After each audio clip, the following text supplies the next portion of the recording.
Am I starting again? Just carry on. Okay, we had a bit of a blip there. I don't quite know what happened. Anyway, sorry about that. I will continue. So I was showing you two samples here.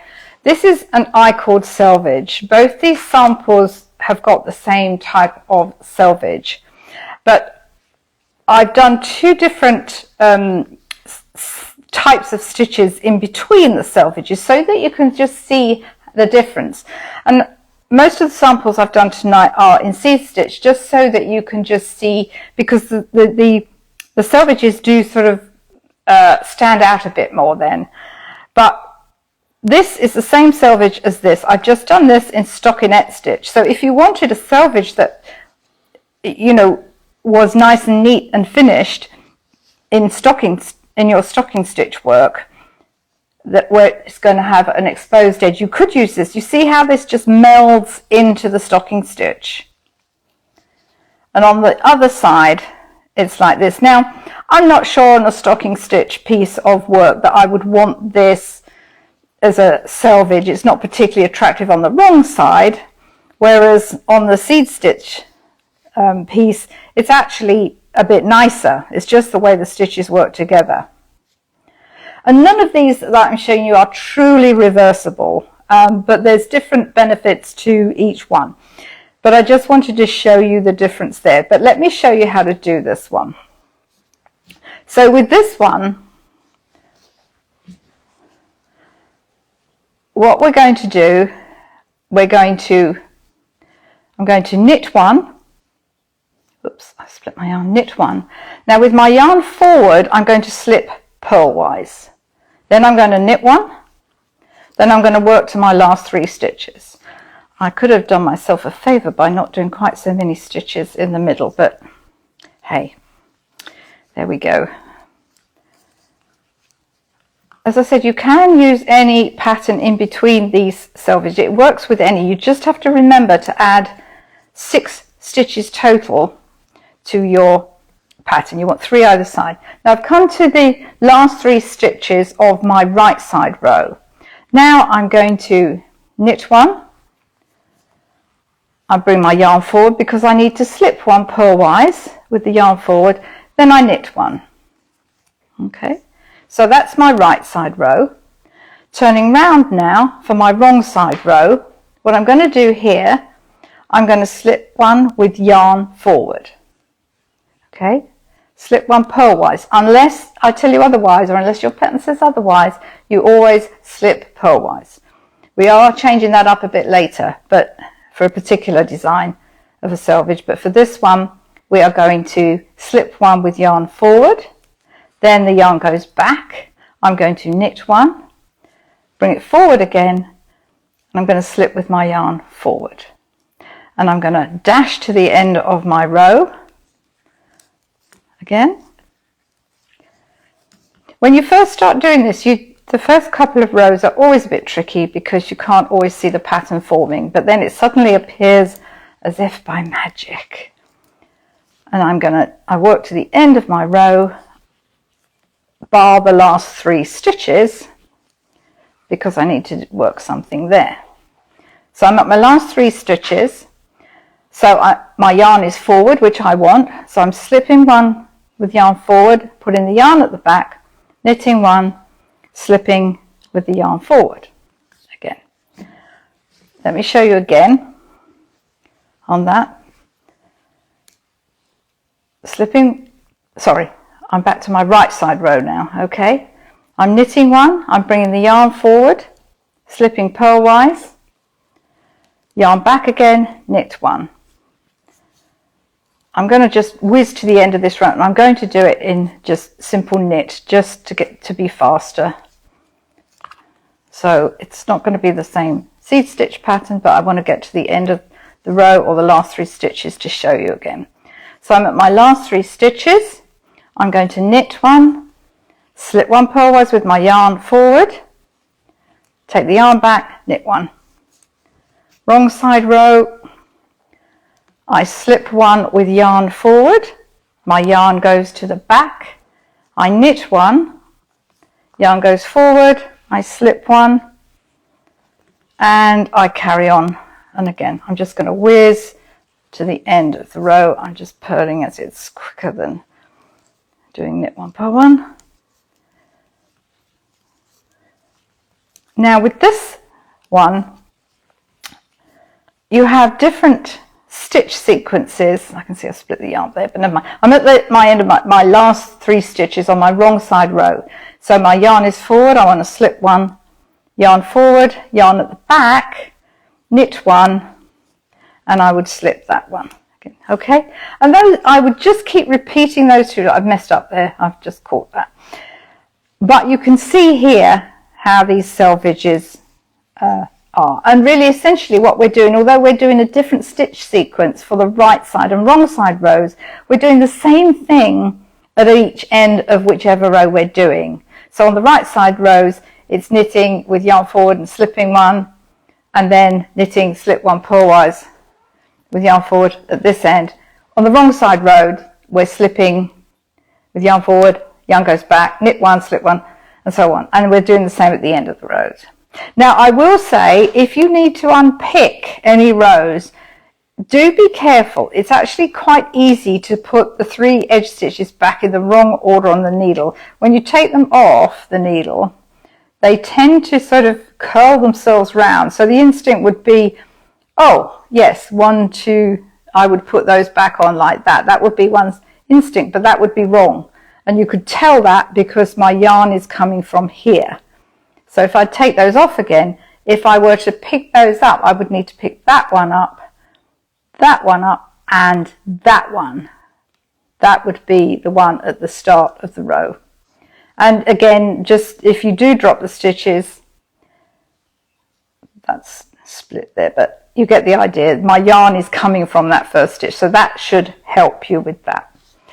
Okay, so that's that one. Next one I want to show you is a tubular selvage. And you might think, well, it looks very similar to this, and it does. I showed you the back of this one. I showed you, this is the back of this one. Very similar indeed. But you might prefer this one. So I'm going to show it to you. You know, you'd be hard pushed to tell which was which if they weren't different colours. But I will show you. You might prefer it. And sometimes it's just about preference. So this one, and the reason I say you might prefer it is that every row is actually the same. So at the start of this one, we're going to, with our yarn forward, we're going to slip one purlwise. Yarn's going back. Going to knit one. Yarn forward again. Slip stitch purlwise. I'm going to get to the end of my row. I will keep this in pattern for the first time I show you. I'm going to work to my last 3 stitches, and note to self, next time I demo, have fewer stitches between the selvages, just so that you don't get bored watching me. Okay, I'm coming up to my last 3 stitches on this row. Now I'm going to knit one. With my yarn forward, I'm slipping purlwise and knitting one. I'm going to do exactly the same thing for this next row. So this is the one that you might prefer if you just only want to memorize 2 sets of selvage stitches. So with yarn forward, I'm slipping purlwise, yarn goes back, knit one, yarn forward, slip one purlwise, rush to my last 3 stitches, and I would then complete those 3 stitches, and then you would just keep doing the same. So I've gone up to my last 3 stitches. So this is a knit one, this is yarn forward, slip one purlwise and knit one. So each row is the same there, but if you followed what I was doing, and if you didn't, I'll talk you through it again. So for our, let's call this the right side row. In fact, you know, it's a seed stitch, so either is fine. but we're doing the same on every row, but where the end stitches are opposites of each other. So at the beginning, we're doing a slip one, a knit one, and a slip one. And then at the end, we're doing a knit one, a slip one, a knit one. So to start off with, we've got a slip one, a knit, a slip. Then at the end of the row, we've got a knit, a slip, and a knit. And then, of course, as you turn it, you're doing the opposite. So that's what makes the edges nice and rounded, if you will. So both these versions are good for anything that is reversible. As I said, they're not completely symmetrical and exactly the same on both sides, but I think for a scarf or something, or if this was a slit hem at the end of a garment, this would be fine, certainly because you're not really going to see the wrong side then, but you've got a really nice curled edge, and the two kind of match. You've got more definition on this side, on the left side, than the right side, and then when you flip it over, it's more definition again on the left side and right side. So you've kind of, they swap round, and that's nice enough. That's nice enough. I think this is very nice. It's super easy. It's very nice, and it works very well on something like seed stitch or ribbing or a pattern stitch. Okay, the next one I think is my favorite, but it does take a bit more work. Why is it my favorite? Well, because you really do have lovely selvages on either side. Let me bring this one back and you'll just see the difference there. It's not quite the same on either side, but it is on the other side. You know, it's more even on the reverse side. Let's put that there. Sorry, I'm driving the cameraman mad there. But this is lovely if you want definition on both sides of your selvages. It is not as good on the reverse side in the sense that you don't get that nice definition. It's still good. So if you're wearing this and this is against the body, it's absolutely fine.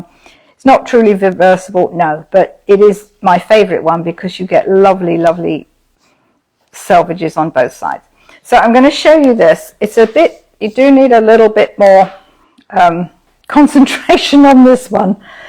I learned this one actually from Catherine Lowe, who does a lot of couture knitting, and I do think it's very nice. So I started off with a long tail cast on, then I did a foundation row on the wrong side of just purling the first 3 stitches and the last 3 stitches.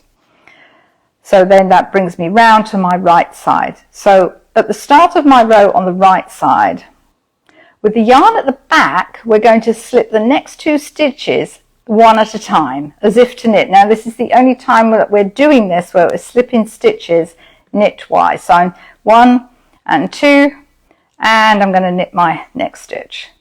That's simple enough. Then I whiz to the end of my row, to my last 3 stitches again.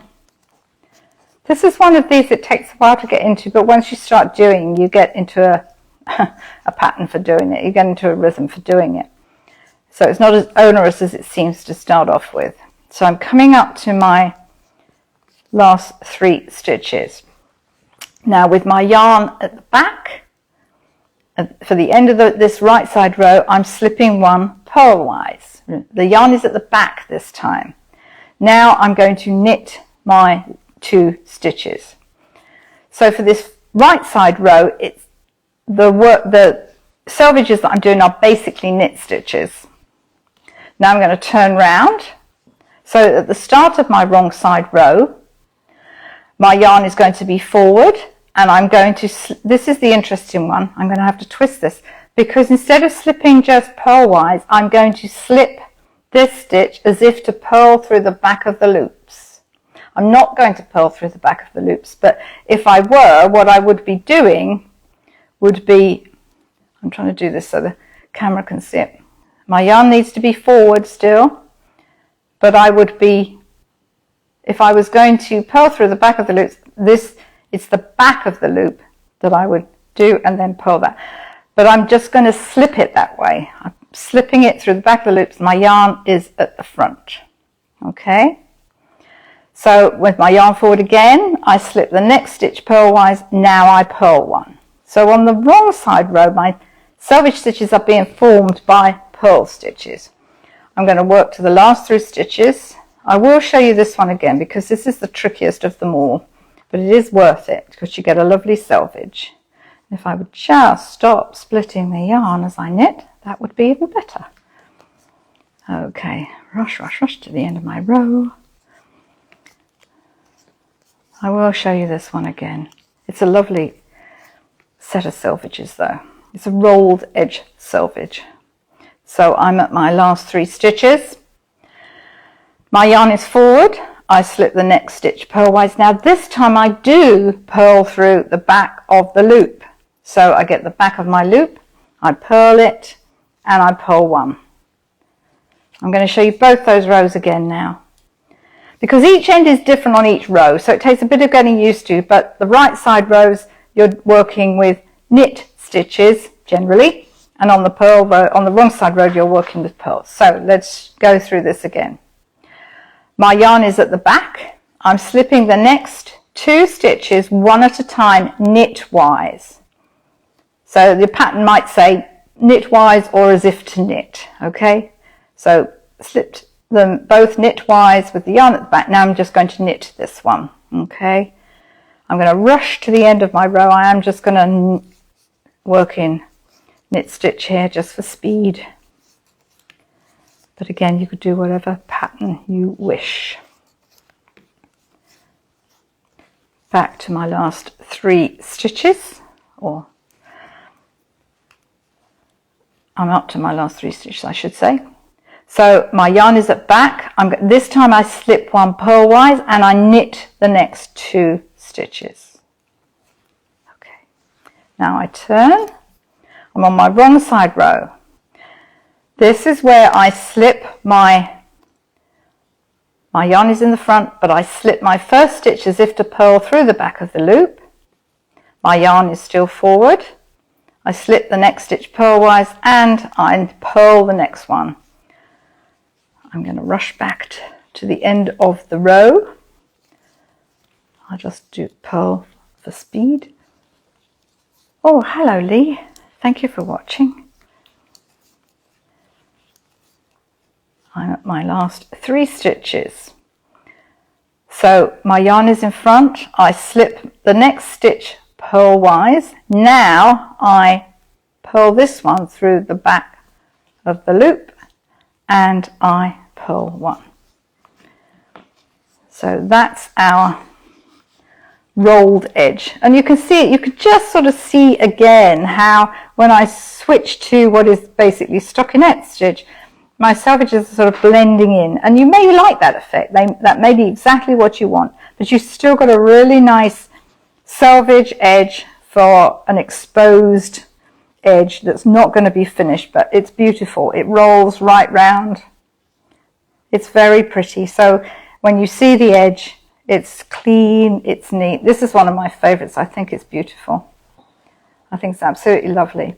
So, as I said, none of these are truly reversible, but in my opinion, the rolled edge gives the most balanced, symmetrical look on the right side. But there is definitely a difference on the wrong side. It's still very nice though. So it really depends on your project and how you want your selvages to look. So I am going to ask the camera to come back to me.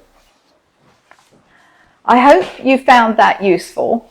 The other selvage episode was season 2, episode 16. So I focused there on a number of selvages. There was a combination there of selvages that you could use if you are going to stitch them up, but they were slightly simpler ones. These are a little bit more complex, but I think they're wonderful. So that was season 2. The previous episode was season 2, episode 16. This is season 3, episode 8.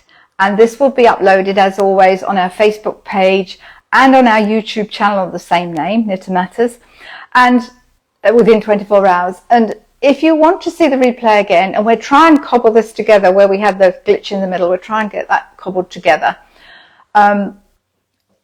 The replays are all listed on YouTube, and it is easier if you want to watch previous episodes by going to the YouTube channel. And if you subscribe to our channel, then it just means that any newly published episodes will go straight into your feed. If you do want to know how many what's in each episode, because we've got something like upwards of 70 odd replays there, I have done playlists for all of them that gives in great detail what's in each episode. You might find that useful. If you want one of those, just email me, cheryl@knittermatters.com, or private message me. If you do private message me, don't forget to put your email in. That's the only way I can send you this. Okay, so thank you so much for watching. I do hope you found that useful. As always, put any questions that you have in the thread below or private message me. And I look forward to seeing you again next time. And in the meantime, stay well, stay calm, and stay knitting. Bye for now.